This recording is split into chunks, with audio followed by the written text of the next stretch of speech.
Oh, it is 6. Okay.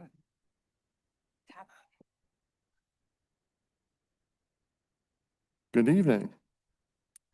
The East Hempfield Township Board of Supervisors meeting is called to order. Tonight's meeting has been advertised and will be held in person and online using Zoom call-in information posted on our website.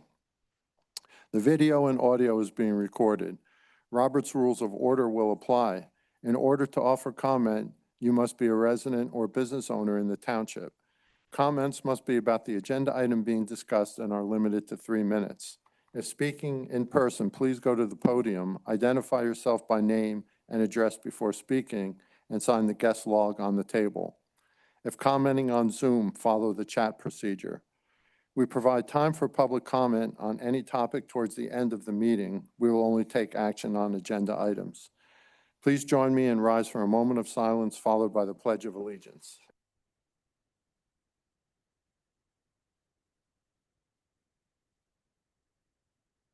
And now the pledge. I pledge allegiance to the flag of the United States of America and to the republic for which it stands, one nation, under God, indivisible, with liberty and justice for all.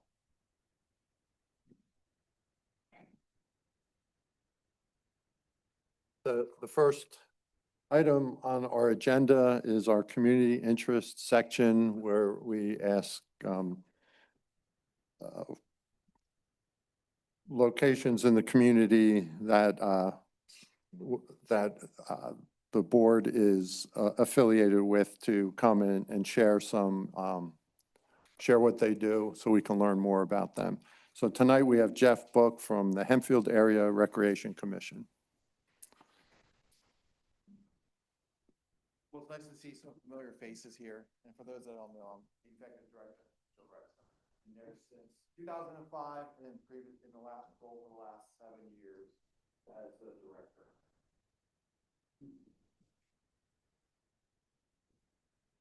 Also, I want to thank you guys for your support over the years. Ever since I took over in 2018, it's been pretty much a seamless transition with East Hempfield. Like I said, I think we've done a good job over the last couple of years, really taking the facility to a whole new level. And you'll see by some of the slides here in a little bit, you'll see the growth that we've had in the last couple of years. This is coming into our busy season. We have 300 kids in our day camp program at the facility. And you'll see why we're looking to expand. And then also we have over 400 kids that are going to be at the different parks, the 3 different parks, East Hempfield, at Amherst, Silver Springs, and then at Mountville Park. So previously we had up to 700 kids there. We might get there, but we have at least 400 already signed up that'll be at the different parks. So we're excited. In about a week when school's out, we'll be really jumping around the rec center. One of the things I think is key is we really focus on our mission. And if you look at the mission, is really engaging people through our programs and our services to really connect the Hempfield community. I think one of the things that gets short-sighted is we do so much things outside of the walls at the rec center. We maintain and manage 9 West Hempfield parks. We do programs before and after school care, and we also manage the East Petersburg pool. So I think a lot of people forget that we are a nonprofit, but then they also forget that we do other things than just at our facility here on Church Street. So you can go to the next one there. I'll go through. Bob told me I had an hour. I told him I only need 50 minutes. So obviously, you know, back in 1978 when the organization was formed, we were just in a small farmhouse here in East Hempfield. When we took over the rec center back in the 90s, when the township came to the rec center, that was probably the best thing for the organization. We've flourished through 3 or 4 executive directors since the 90s. And I think right now we're at the healthiest we've been since I've been there and since 2005. So I'm excited about the future. We have a great board of directors. 6 are appointed by the municipalities and school district. We have 6 at large. So over the last couple of years, we've been really fortunate to get good additions and some subtractions, but we've been able to really build a good board of directors and really allow us to go to that next step. The biggest thing that we pride ourselves on when you come to the rec center is just making people feel like they belong. Our big key is when someone walks through the door, you got to have eye contact with that person. I think most of our members, when And if you don't, make sure you tell me. So if you walk through the door someday and they don't have Concord, then make sure you let me know. But that's one of the big things we're looking to do is make sure people feel like they belong there. We're different than most health clubs in the area. I think the other thing is too, we try to limit a barrier for entry. Our price point is lowest in all the local competition. And I think we also offer scholarships for people that cannot afford that.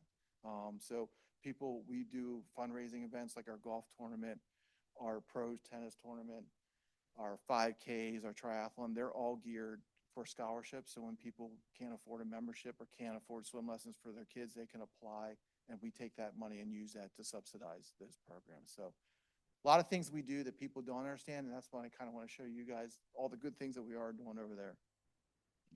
On Zoom, can you just hold the mic so that maybe Oh. they can hear you? Okay. Or get closer. Okay, either you way. want to lean on top of it? Yeah. The next slide here is just kind of what we do. We obviously, the big things I want to point out is just the summer programs, childcare for over 700 kids in the area, which I think is pretty impressive. And then just the big thing, like I said, the before and after school care. We have about 270 kids in that program. We hold that at 6 different sites across the school district, which I think is great for parents to be able to drop off before work and pick up after work. So some of those things that not necessarily the fitness, the aquatics, or the tennis that people see from the physical site, but actually really impact the community and the community members. The last thing I have, like, if you want to click on that video, you'll be able to see the amount of improvements just by the look of the facility. If you've been in that facility 10 years ago, you would probably not recognize it today as it looks. Did it not work? Well, I just got to Okay, sorry. share. I was having trouble with the link.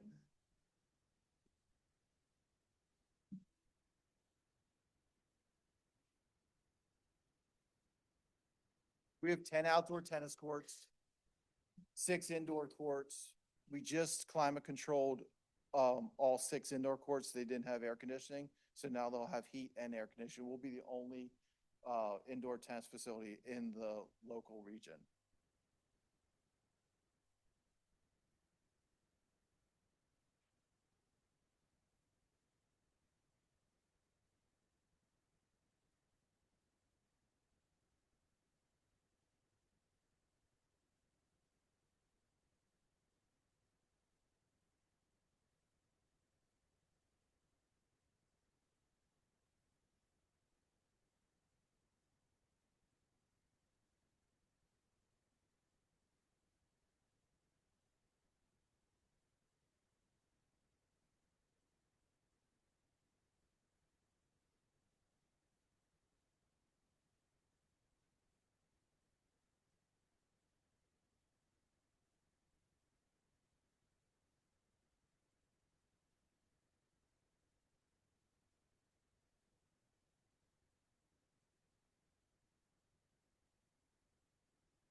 That's a great ending to that. Like I said, this year, City firefighter, wasn't it? yeah, he is.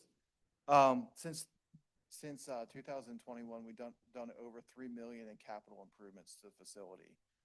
So we're very proud of that. I feel like we have some of the top-notch facilities in the facility, and obviously we've been aggressive with that, and we're kind of getting to the point where we're looking, what's the future look like for us? If you look at our member comparison, we have about 6,500 members, and you can kind of see the growth over the years since 2022. See the amount of growth we've had in the last couple of years. You'll see the spike in May, June, and July, but that is our summer pool memberships and college kids and things like that come home for like a seasonal membership. And then on the next slide, you'll see the same thing, units, things like that. You'll see that has a unit is 1 individual or a family of 5. And you'll see that the units on the next slide there have been gradually increasing over the years. We're good. Some of the things that I know Bob's probably been keeping you informed where we're at. We completed a feasibility study, a master plan back in the fall. We've been working with Kimmel Architecture and Bauer King to complete that. It was completely finalized in February of 2026. In December, we engaged with a fundraising feasibility study just to kind of cultivate the community and see what kind of funds are out there, not only through private ownership, also through the state grants and things like that. We're looking to see what kind of amount of money we can raise out of the community as well as also through the state and grants. So we hired a consultant. That study should be complete here in the next month or so. We're in the process of doing some interviews, one-on-ones and focus groups, individuals in the community, and that's actually taking place. And then just recently, because if you ever tried to park at the rec center at night, there is no parking. So we actually engaged with ELA Group. They're looking at a master site plan for us for just the parking, because with the construction projects, is a rather large project that we're proposing. We're gonna need parking before we get to that point. So we're trying to work the two projects together, but our goal is to really do the parking lot before we actually do the actual physical building. So we've been working with them. So where we're going, as Bob can kind of keep you informed, by June, we'll have our fundraising feasibility recommendations from our consultant. June through August, we really got to look at that and look at the final scope of work. Does it change? Does it grow? And things like that? And what is our final budget number that we can take out to construction firms? And then hopefully by the fall of 2026, we can interview and engage with someone to kind of take the next step with the building. And then lastly, I know I could talk a lot about the rec, but I don't want to bore you guys because I know you got a lot more business. But if you ever have any questions or want to see information, I know I send the information to Diane and Cindy at the consent agendas and things like that, but sometimes it doesn't have all the attachments that the board sees. If there's information that you'd want to see as far as the feasibility study, the master plan, things like that, just feel free to shoot me an email. My contact information's there. Or if you want to stop by the rec center and meet, sometimes it's easier to just sit and talk. I can walk you through some of the things. But more than gladly, we want to be a partner in this as we kind of move forward, especially you guys own the land, things like that, and the building. We kind of want to make sure that the symmetry is there. So as we start to move forward, we're doing what's best for the community and the organization. Because I think, like I said, we're growing so rapidly. We're at the point where we can't just keep fixing what we have. We have to look at the next step, which we've done well fixing and band-aiding and getting it up to date, but now we're at that point where we have to look at expansion if we want to keep growing. Any questions initially? Yes, I have 15 minutes of questions just to keep my promise to you. No. Time slot. No. Get nervous. Yeah. No, actually, we have a light agenda today. So I'm going to feed you some questions Yeah. because, for everyone in here's purposes, part of your project, you'll need financing. And, I know the intention is for the Hempfield Rec to pay any loans out, but we may need to back those loans kind of thing. So that's the kind of things that the board needs to know and the community would need to know. So I'm going to ask you some questions. You had just mentioned about East Hempfield Township owns the land and the property. So you have a lease. Do you want to talk about that? Or? Yeah, so I think everyone was part of it, the 25-year lease. That was just signed last year. So that was key for us because if we're going to put $10 million into the facility, we don't want to be out in 2 years after the project's done. So that was a big point for us to secure that long-term lease. And I think that process went really well. We had a couple hiccups, but I think we had a 25-year lease before that. And so renewing that was very, very good for the organization. It set us up for success for the future. And the lease is for $1 for 25 years. So, there's not money changing hands. Yeah. And then we just take all the capital projects and things like that. Okay. And then, so you had mentioned your relationship with all of the municipalities within the Hempfield School District. So do you want to describe the financial relationship there? So we get $2.12 per capita. Mhm. And that comes out to about $110,000 out of a $6.3 million budget. It used to be $4.24, but then I don't know what year, it was previous to my time. But it did get cut back to $2.12. East and West both do a supplemental contribution. And I didn't have the numbers offhand, but I think you're right around 11 or 12,000. Well, And I think West Hempfield's around 24, if I remember correctly, but. yeah, and the history of that is, I think we used to donate 50,000, Yeah, but for then, like extra improvements and things like that for the facility. right, like a yearly one-time donation for that. Last year, it was 0 because of budget challenges, and now this year, it's 12. So perhaps, we'll have to consider what it will be next It year. was 50 before? 50,000 a year, yeah. The township did back 2 of our loans. I am proud to say that we are debt-free. So we made a conscious effort to get debt-free prior to really going into a lot of this stuff, because that was our goal, is not to consolidate loans. We wanted to get debt-free before we started to look at. So we actually accelerated those payments, and Bob was, I think, part of the last year of that. We accelerated all our payments to get debt-free before we really started all this. We didn't think it was prudent to really be in debt and keep going for more. So we did a really good job of trying to get that paid off before we started this process. Yeah, and if I may speak for Tom Bennett, who's not here, but every time I've heard him talk about the financial history. Well, during COVID, things were rough for everyone, but Jeff has given a lot of credit for really improving the financial situation of the Hempfield rec. And,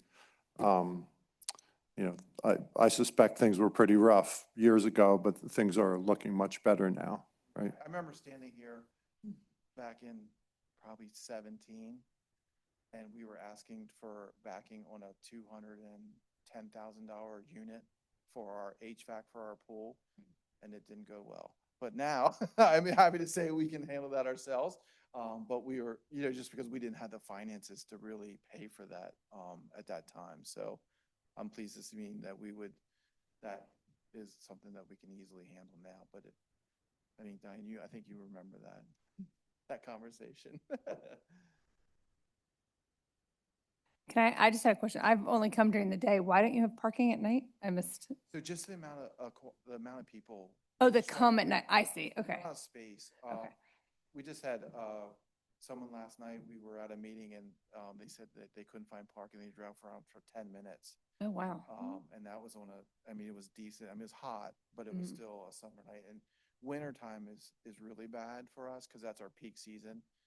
We're just running out of parking. Yeah. Unfortunately. And like I said, if we do the expansion, we're obviously going to have to add more, but I think initially we need to make a conscious effort to really make sure that and then for seniors and handicap, we need to add a couple more spots. But adding more takes away from the other parking, and then you just it's like Sure. got to make sure we're have the right amount of spots for everything. Does the parking include the golf side as well?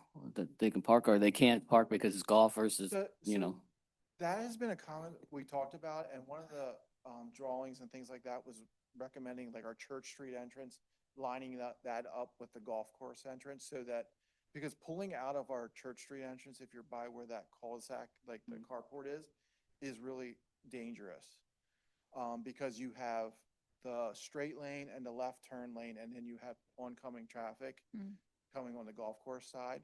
So people always pull out in front of people trying to go across the straight lane, the turning lane, and then trying to go left. Left is impossible because I live in Manheim, so I have to go left out of there.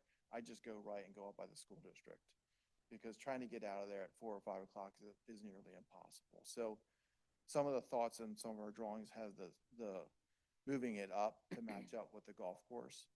We did talk about, I think your corner property for additional parking, but trying to get people across the street is Just say that dangerous. pedestrians have to cross.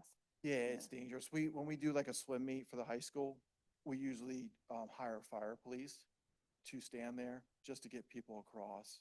But I wouldn't recommend unless there was some kind of walkway or something to get people across safely, because it's kind of a tough intersection.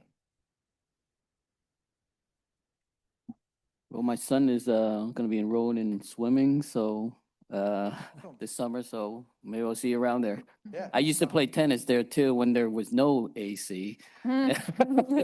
So I look forward to maybe coming back. That's yes, and like I said, we're gonna lose, with our current plan, we're losing possibly 2 outdoor courts, like 2 of them. But we have to give a concession somewhere, but that's why we decided to air condition the inside, because what we're seeing, the trend is people will play from 8 to 10, but it's so hot from 10 to 4. And our junior clinics sometimes come inside because it is so hot. Really, the adults will only play them from 6 to 10. So having that option to bring them inside in the air conditioning is kind of what our thought process is on that. Yeah, the parking situation is indicative of how much the facility is used, you know, and another indicator of the growth. It reminds me of the Yogi Berra-ism where he says, no one goes to that restaurant, it's too crowded. Well, people come, so. No, they yeah, I find a know, way. but thus the Yogi Berra-ism, yeah.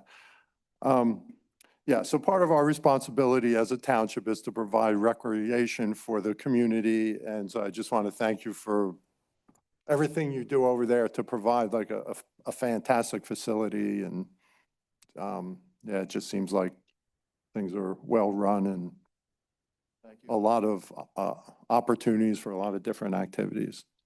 Thank you. I appreciate the time. Anything from the audience, Fred?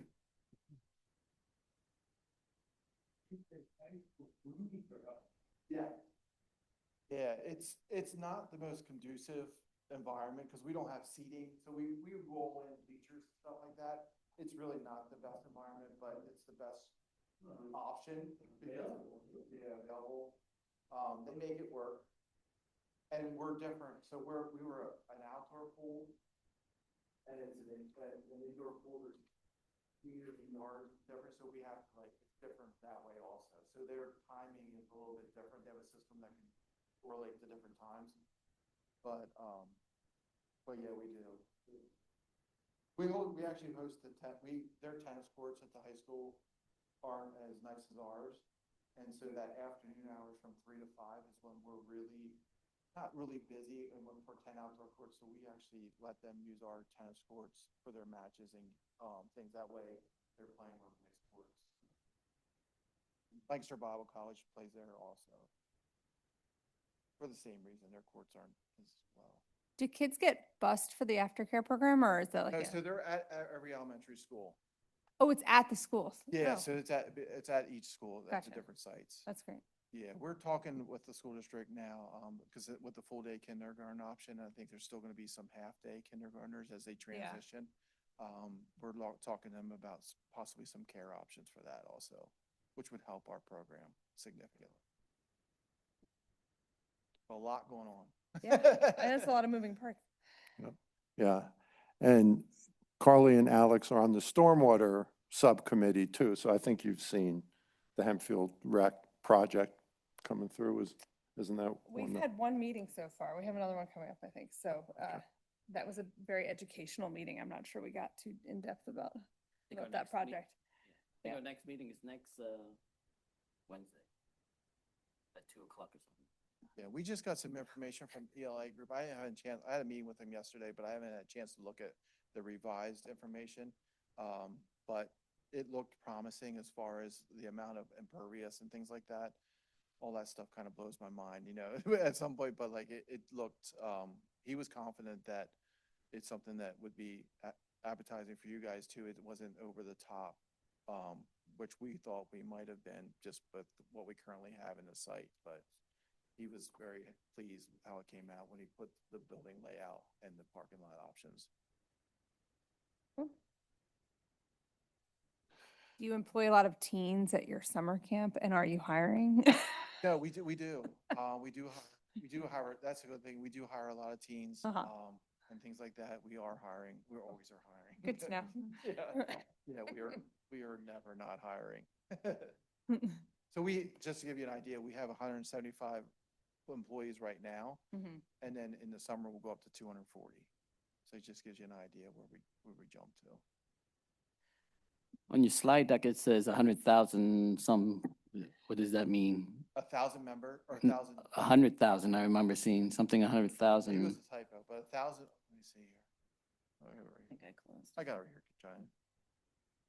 I thought, wow, you employ 100,000? No, so Wait.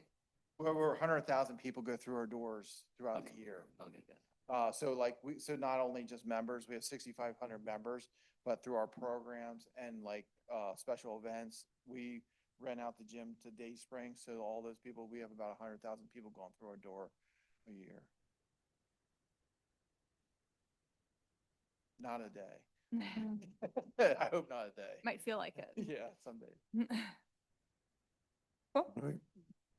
All right, anything from Zoom? No. No, all right. Okay, thank you, Jeff. Thank you, guys. Thank you, Thank you. Like I said, if you need any information, like see any other information that you don't get, feel free to reach out to Bob or myself and I can send that over to you guys. Don't turn around and hit your head. I'm always worried about that. Thanks, Diane. That would have been ugly on Zoom, right? Thank you, guys. Yeah. Have a good Here, night. Jeff. Thank you. Bye. Good night. The next item on the agenda is the consent agenda, and that's normally made up of routine items that typically require little review, discussion, or explanation. There's 4 items, A through D, on the consent agenda. Are there any comments from the board on any of those items? No. Okay. Any comments from the audience or Zoom? No. All right. Hearing none, do I hear a motion to approve the consent agenda as presented? Move? Second. Motion by Mr. Tran, second by Ms. Abbott. All those in favor? Aye. Aye. Motion carries 3-0. Thank you. Now, really, there's nothing else on the agenda. All right, so there's no action items, no old business. For new business, we were going to talk about goals, but since there was only 3 of us here, no sense in doing that tonight. But continue to, does anyone have any comments on that? No. No. Okay. There was not a traffic commission report or a traffic commission meeting today. Are there any public comments? Oh, Mr. Knar?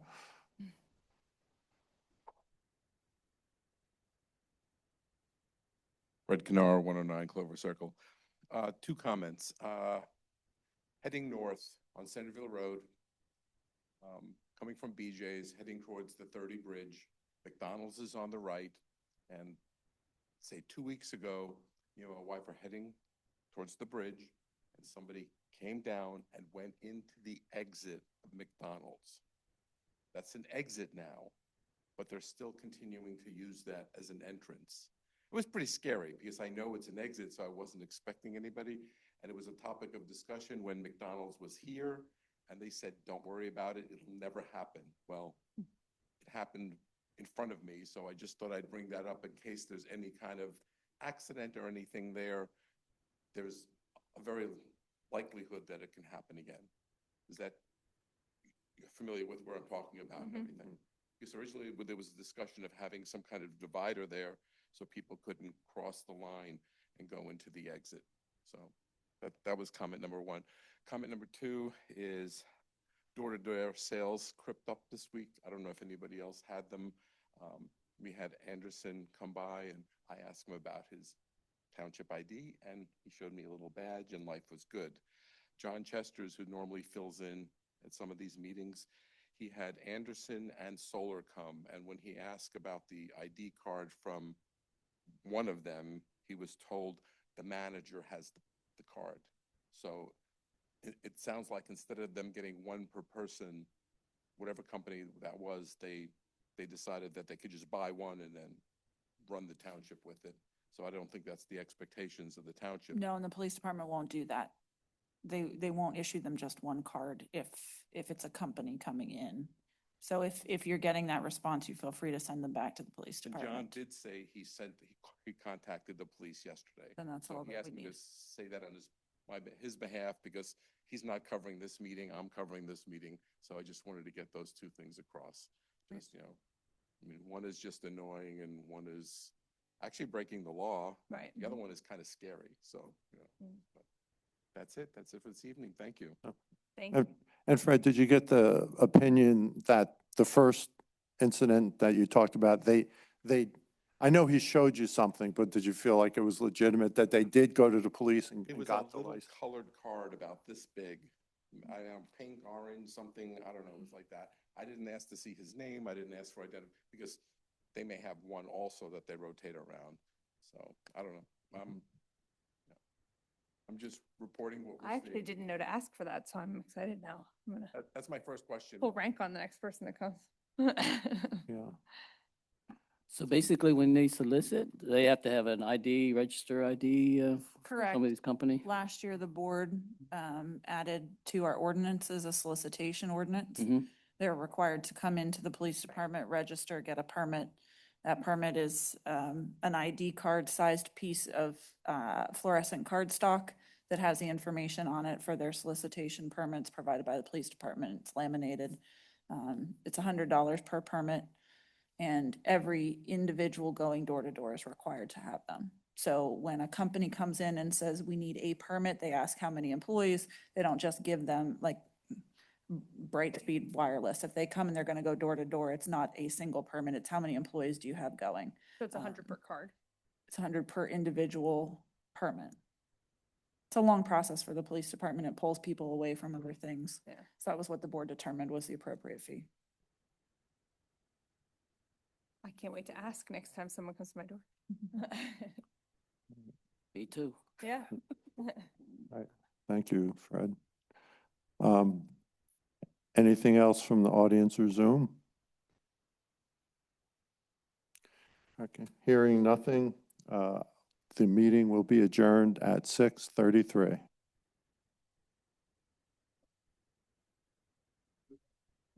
Yeah.